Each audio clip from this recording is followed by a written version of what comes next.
and welcome to What Now? One thing that I think is really kind of fun to do in the kitchen, you can do this in the kitchen, you can do it on the back porch if you want to, is to see how water can move through substances. It's called adhesion, and you can really see it with these paper towels. I've got this fun experiment that you can do, and there's all sorts of springboards to do as a result of it. What you need is about 7 glasses or mason jars and food coloring. Because food coloring is not just for food, it's for science too. We're gonna look at just the primary colors. The primary colors are red, yellow, and blue. And with red, yellow, and blue, you can mix every color of the rainbow. So that's kind of what we're gonna do. We're gonna do 2 things at once. We're gonna mix the colors to get the colors of the rainbow, and we're gonna see adhesion in action. So what we do is you get your 7 glasses and you fill, well, about 1 inch in every other glass. Leaving the middle ones empty.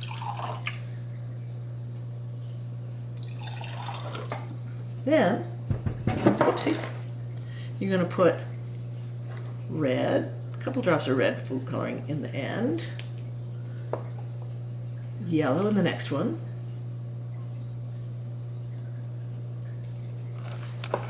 blue in the next one, and red in the next one, just so we have all the combinations. So when we mix red and blue, we're going to get purple. Red and green, red and yellow, from blue and yellow, you're going to get green, and red and yellow, you're going to get orange. But we're going to see this too. So what I did is I took a regular sheet of paper towel, cut it in half, and then cut it in half again, just to get that shape. And then fold it into like a tube. You can curve it into a tube like this, and then seal the edges, just like that. Then you got your tube. You're going to put one end in the wet and then the dry end in the empty one. And you're going to do that for each one. And you can see it starting to happen already. What happens with paper towels is the water wants to move from where there's a lot of water to where there's less water. And it moves up the paper towel, and that's called adhesion. So you want to put a paper towel tube in, branching each one. And then basically you have to wait. And then we'll see what happens in 15-20 minutes or so. But while you're doing that, I have other experiments you can do that use adhesion. We'll have here, last one, go in here. So if you have coffee filters, you can do the same thing. And this is a technique that is called chromatography. So basically, you take a coffee filter. You can find a white one or a naturally colored one, and then you can use markers of any color. I'm going to use this purple one here, and what I'm going to do is I'm just going to color in the bottom.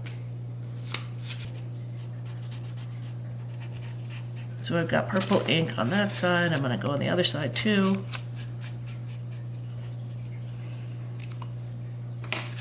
I'm going to take a glass. I'm going to put water in the glass, and then I'm going to set the coffee filter in it just so the tip is hitting the water. And you can see it start to spread already. Again, that's adhesion in action.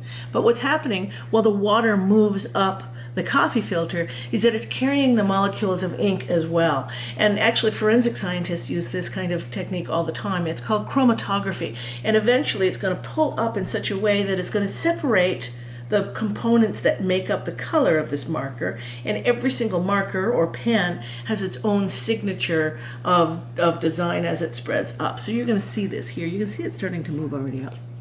So you can see it start to move up already, and you can see the different colors starting to separate out. I'm seeing some blue here at the top. And this is a fun thing, again, to set up and set aside. You can do different colors, and then when you're done, you can turn these into, you open them up and you can see what the patterns are, but then you can take that, put them together, and you can make these cool little chromatography coffee filter flowers.